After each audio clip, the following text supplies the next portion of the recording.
FMC Fast Chat takes you inside the news so you can be in the know in 30 minutes. Hosted by Fair Media Council CEO and Executive Director Jaci Clement, Fast Chat features notables in news, media, and business. Today's guest is Richard Tofel, the founding general manager and former president of ProPublica, the Pulitzer Prize-winning nonprofit newsroom. A pioneer in investigative journalism, Richard has shaped how the public gets the truth in the digital age. He's also an instructor at Harvard's T.H. Chan School of Public Health, and he now leads Gallatin Advisory, a journalism consultancy. Hey, Dick, thanks so much for joining us. I really wanted to talk to you because of your background, working in both nonprofit and for-profit newsrooms. I really want to focus on the problem of the business model for news media, because I'm going to assume you'll agree with me that America needs really strong news right now. We need to know where to find truth and accuracy and who we can trust. But everything actually comes back down to the business model. And I wanted to ask you basically, I guess it's been a couple decades now that we've been talking about how the business model of news is broken and we need to find a way to fix it. So my big question is, why haven't we figured this out yet? Yeah. So first of all, thanks so much for having me. I think the reason we haven't completely figured out the answer is because it's a hard problem, and also because there are multiple answers. So there's been some real progress on paywalls and on how they work, how they best work, on readers' willingness to pay. I think there's also been some real progress in the nonprofit space, but there are clearly still gaps, and I'm afraid they're going to remain gaps. I don't think we're going to come to a solution that'll bring us back to the year 2000.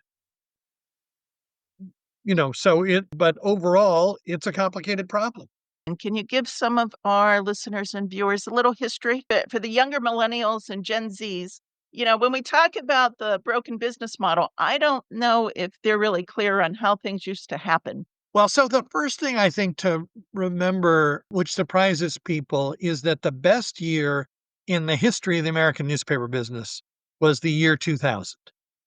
It was much later than people think.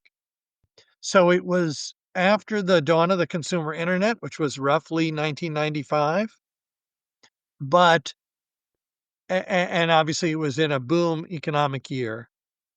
But after about 2005 is really when the business model broke. And I think the key event there is the advent of consumer broadband. And with that, the business model, especially for newspapers, which were really the core of the news business in this country, at least in terms of original reporting, really broke. And unfortunately, the finances of the newspaper business have declined essentially every quarter since 2005. I go back in newspapers to, well, I guess what you'd call the golden age now, back in the 1990s and early 2000s, when, you lived on advertising. Corporations would take full-page ads. Everybody had expense accounts. Journalists didn't have to produce content every day, let alone multiple times a day. You can work on investigative reports that took a long time, things of that sort. That's dramatically changed. But do you see either in the funding that nonprofit organizations that do news are getting, or with the paywall strategies that they're using, are they ever going to be able to make the kind of money they used to make? Well, I don't think they're going to make probably the kind of money they used to make. I mean, we were talking about 30+% profit margins, and that's not usual for most businesses. And it's not necessary to sustain businesses over the long run.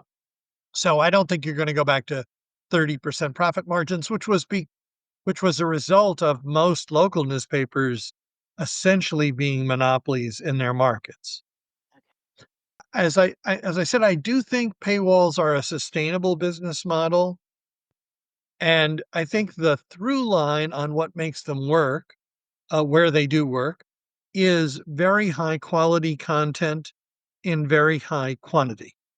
And that you see that in the New York Times, the Washington Post, the Wall Street Journal, the Financial Times. You also see it in the Atlantic and the New Yorker, all of which are succeeding with paywalls.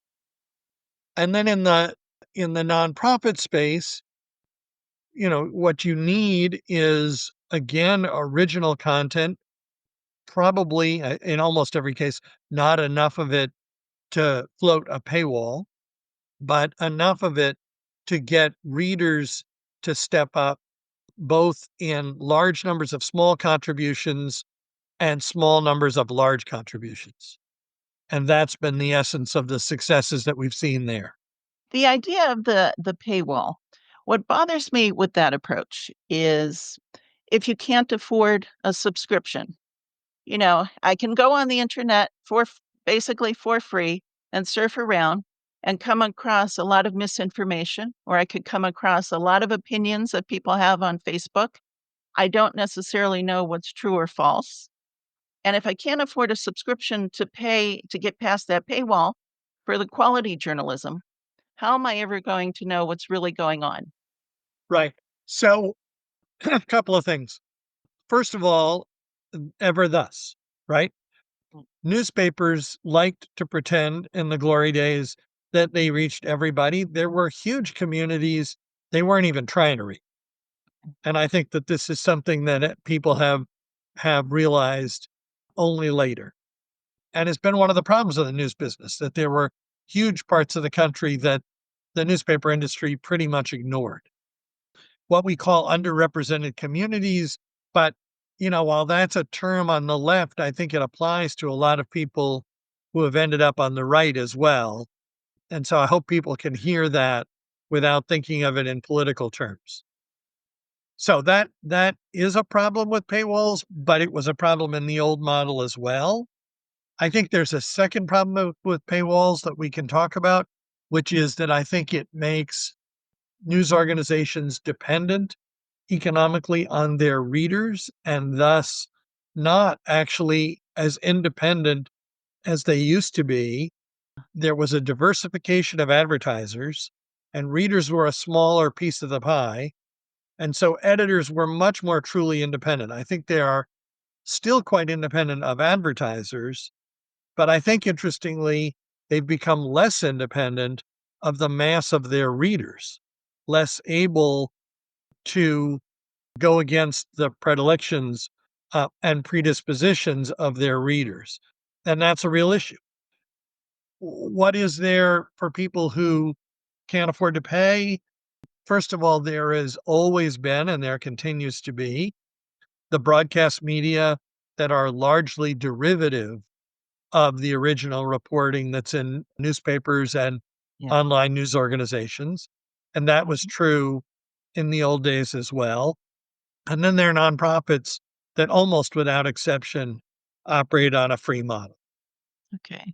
So are you saying that basically with today's structure, readers almost have too much power? Well, no, I mean, not too much. I think one of the things you have to, as a reader, observe is that the New York Times is unlikely to discomfort the readers of the New York Times. And ditto the Washington Post and the Wall Street Journal and the Financial Times and the New Yorker and the Atlantic. That if you have a sense in your head, a reality-based sense of who the readers are of those publications, just don't expect that publication to publish very much that is at, strong variance with the views of their own readers. Some, yes, but not a continuing thread. Okay. So do you think this is behind the uproar over all of the editorials that newspapers have been publishing that readers don't agree with or not Well, I think publishing? it's exactly what happened at the Washington Post a couple of times in the last 6 months, for instance. Let's flip the coin a little bit and go to the nonprofit model of funding organizations, because well at ProPublica. What are the challenges with relying on funders? Well, actually, I mean, if you're talking about institutional funders, which I would define as people who are paid to give away other people's money, usually dead people. I actually don't think that. I mean, there are challenges in getting that money, right? In attracting that money. But I think the critique that that poses some sort of challenge to the independence of journalism is not right. Okay. Those funders behave very much in this sense like advertisers used to behave. And journalists have understood for 70 or 80 years how to establish independence from their advertisers, and the better ones do, which is that they have a role, but the role is limited and they don't control the editorial product. And if they try to, you need to push back. And that one important safeguard is diversification. So if you're a diversified advertising base, you can do that. And if you have a diversified funding base, you can do that. And as I say, I don't think that's a new lesson. I mean, I wrote a biography of Barney Kilgore, who was the founder of the Modern Wall Street Journal, and he had a very important confrontation with General Motors in 1954 when General Motors was both the largest company in the country and the largest advertiser in the Wall Street Journal. And they got very upset about a series of stories the journal had run and withdrew all their advertising. And Kilgore made it very clear, very publicly, that the journal was not going to change its editorial approach in response to that. And he prevailed, and eventually GM slunk back into the paper. It was a very important moment, I think, in journalism in the country, and a lesson that people have understood about advertisers in quality news organizations ever since. Was there ever pressure on ProPublica to not necessarily publish a certain way, but to prove that you were making some kind of impact with what you were publishing? Sure, that's the principal reason that people donate to something like ProPublica. Eh, So there's pressure to do that, I think, literally every day, every month, every year. The other kind of pressure, there were, from time to time, a funder here or there who didn't like something we'd published. And we always sort of said to them what you would say to advertisers, which is, sorry you feel that way. Hope on balance that it still makes sense to you to support this. And if it doesn't, that's okay. I would imagine those smaller newspapers, the small weeklies and that sort of thing, don't have the latitude to tell people, "If you don't like it, don't fund us." You know, Well, I I mean, I have to say, I don't agree with that, right? okay. You have to have the latitude to tell people that. I mean, to me, this gets beyond journalism, but one of the big problems in our society right this moment, in my view, is we're discovering how many people apparently regard money as the single most important value that they have. It's not mine. It's not the highest value of most journalists I know, and it shouldn't be. There are things we all need money to live. I understand that. But most of us don't need as much money as we might want. And you don't have to have an enormous amount of money. And so some things are more important than that. And journalistic independence is one of them. When you look around the media landscape, are there any newer news outlets that you think are doing it well? Oh, I think there are lots of new news outlets that are doing it well. And I think, the most interesting thing that's going on right now is there are lots of these new creators that are doing it well almost individually. So I actually think that it's almost certainly the case that the best journalism being done today is the best journalism there's ever been. I think if you look at the prize winning journalism every year, that the prize winning journalism gets better and better. It it has access to the use of a wider use of media, to deeper use of data, to all sorts of ways to source information that didn't used to exist, and to ways to distribute it and bring it to readers and viewers and listeners in ways that you couldn't before. So I actually think that we have a business model problem, but I don't think we have a journalism problem by any means. As I say, I think the best journalism being done today is the best journalism there has ever been. Okay. Any ideas on how to bridge that gap? Mm.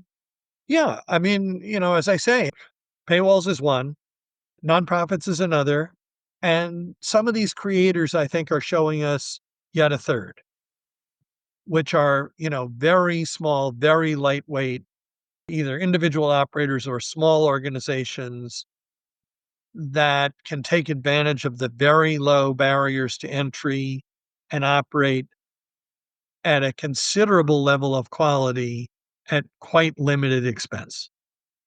Let's have you switch chairs for a moment and think like a news consumer.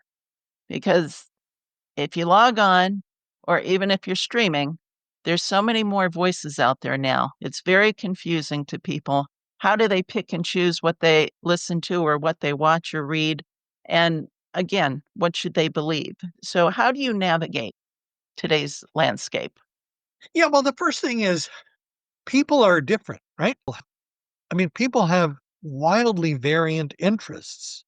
And one of the things we observe as we go through life is that no two humans are the same. And if we all observe and believe that no two humans are the same, then we shouldn't be shocked that people have different and therefore wildly variant interests. So, what you ought to seek out and what you ought to, find is going to depend very much on what you're interested in. Are you interested as, particularly news of your community? Are you interested in news of the world? Are you interested in particular subjects more than others?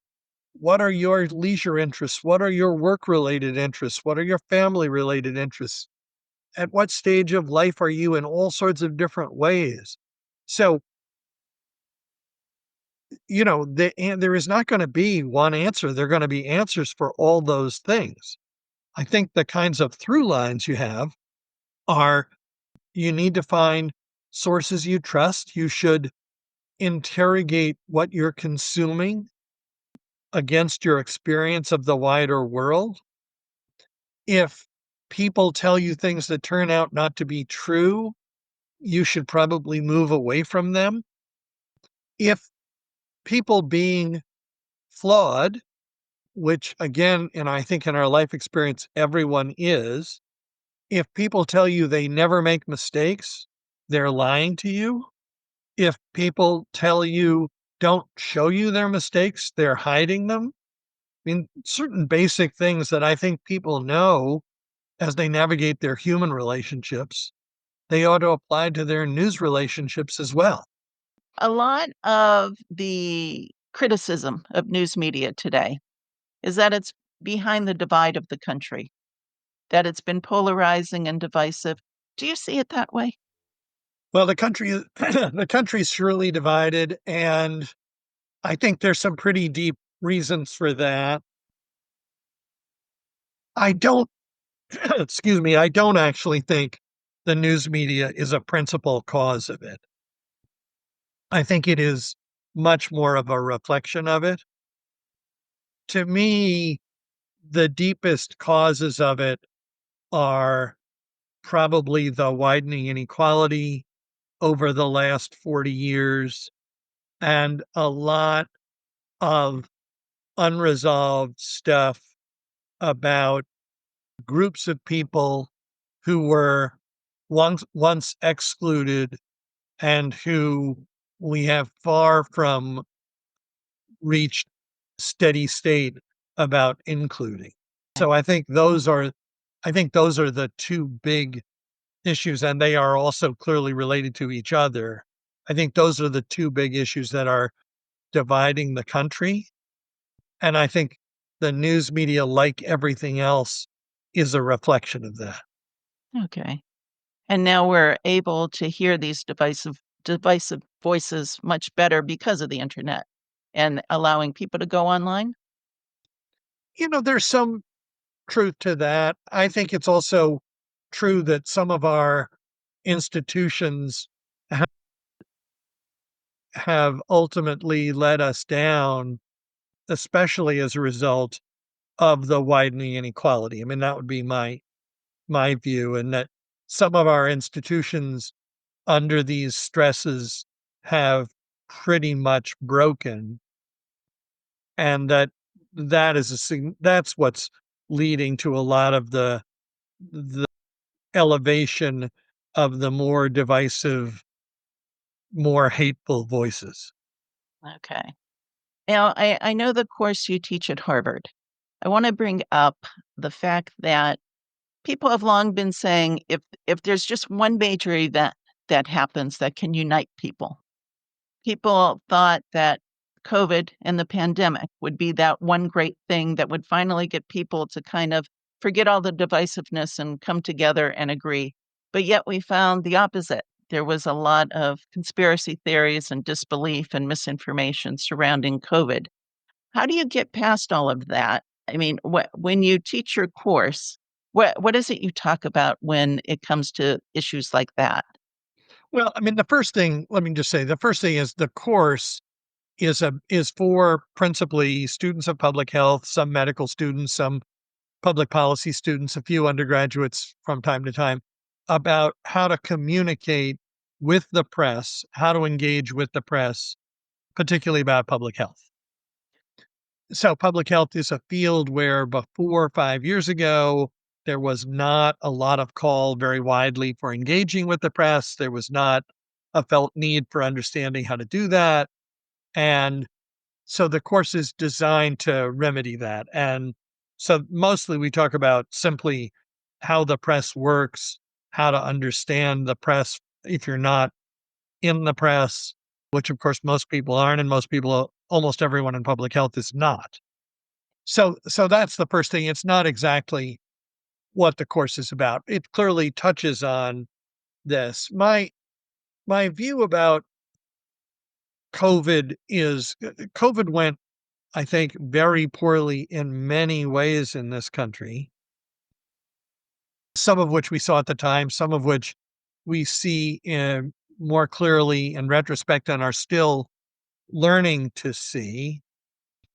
I will tell you that my own view is that the first problem was an enormous failure of leadership. This was a problem about which there were a lot of people who knew a lot, and there was an attempt to sort of bull through that, think of it as principally a political problem, which it was not, or as a business problem, which it was in some measure, but not principally. And then as it went on, there was another problem. And I do think this is an issue. People in positions of expertise, people in public health who forgot that when it comes to political decisions in a democracy, the people who should make those decisions are politicians. So, to sum up, first, the politicians tried to ignore the scientific parts, and then later, some of the scientists tried to ignore the political parts. And both of those were, I think, terribly mistaken perspectives that have left us with a lot that needs cleaning up. And I think one of the things that's very disappointing, and I've written about this, is how little interest there has been anywhere in the country in revisiting this in a serious way and trying to tote up what went wrong and why, with an eye to making sure we don't make these mistakes again. I think we are pretty much running as fast as we can in the direction of making certainly the first set of mistakes, the politician mistakes, again, let me put it this way. If there were another pandemic tomorrow, which there could be shortly, I don't think it's likely, but it's certainly possible. The political system and the government is at least as unprepared as they were 5 years ago, which is shocking. And Yeah. the government is being systematically stripped of its ability to prepare again, which I find astonishing. I think the scientific community has learned a little about the mistakes it made, but I think it too has not really taken on board understanding what the limits of its own purview ought to be over what are ultimately political questions. Do you see any trepidation from the scientific community and your students in particular with the emphasis on experts being derided? The whole kind of cancel culture idea is, I Yeah, think I we've don't know seen that a it, lot of leaders who've pushed back and said, I'm not going to step forward because I don't want the abuse. well, I mean, there is some of that, but public life has always come with slings and arrows. I mean, ever thus. Adams and Jefferson both had a very rough time. And I mean, they did, right? And so I don't think that last part is new. It's always required a thicker skin than many people have to engage in the public arena. I do think that the devaluing of expertise and the celebration of ignorance is a serious problem, and that the country flirts with disaster to the extent that it engages in that. I mean, I wrote about this recently, during the president's speech recently to the joint session of Congress. He made a crack about how he had defunded a grant to Lesotho and then said, which no one has ever heard of. So here's the thing. Lesotho, I looked it up. It's a country of 2 million people. That is to say, it is bigger than Phoenix or Philadelphia. Okay. It has been a member of the United Nations for more than 60 years. To brag about, and I know most people don't know where it is, and maybe you haven't even heard of it. But, if someone bragged about the fact that they had never heard of Phoenix or Philadelphia, we would think they were an idiot. You don't brag about that. You may not know, but you don't go around going, I've never heard of Philadelphia. Isn't that amusing? People would say to you, that's just stupid. And celebrating ignorance is stupid. How does the news media play into fixing this problem? I think the best we can do is to report the fact independently, honestly, thoroughly, which means also the ones that may not jibe with our predilections, Okay. and then increasingly transparently. I think that's really important. Okay. Show your work, admit when you make mistakes, admit when things turn out to be different than you thought they were. I mean, a good example here, for instance, I think going back to your COVID point, is the question of the lab leak theory. The lab leak theory was much too quickly and widely dismissed 5 years ago. Most people that I know, including most experts that I talk to, would say at this point that we don't really know for sure what the origin of COVID was, but that it is quite possible, and many would say maybe even slightly likely, that it was the result of a lab leak. And, that ought to be another lesson in humility for everyone who 5 years ago took people's word for the fact that that was not possible when it clearly was possible. Okay. I know another issue that just popped into my head while you were talking that is stymieing the news media, which is when you rely on a particular expert and they're an expert because of the job they're in, but they're not necessarily credible, what do you do? I Well, know there's a lot of yeah, sorry, go ahead. No, I was just gonna say, I know there's a lot of discussion about this, particularly inside the Beltway these days of, do we cover White House press conferences when, your spokesperson isn't necessarily giving you facts, they're talking about spin, or, they just deride a reporter when they ask a serious question. So the first thing I would say is if people, reporters and readers and listeners and viewers should behave more like we do in our regular lives. If Okay. someone lies to you, you don't trust them again, right? If they lie to you repeatedly, you don't even ask them again, right? Because what's the point of Right. asking them a question when you have an experience that they lie all the time? And you just you stop talking to them, or if for some reason you can't stop talking to them, you stop asking them questions when you can, and you stop believing them, and you just don't spend a lot of time on them, right? We should behave more like that in the press. If somebody lies to the press, you probably shouldn't really go ask them a question again unless you absolutely have to. You certainly shouldn't put them on live television or radio again, ever, right?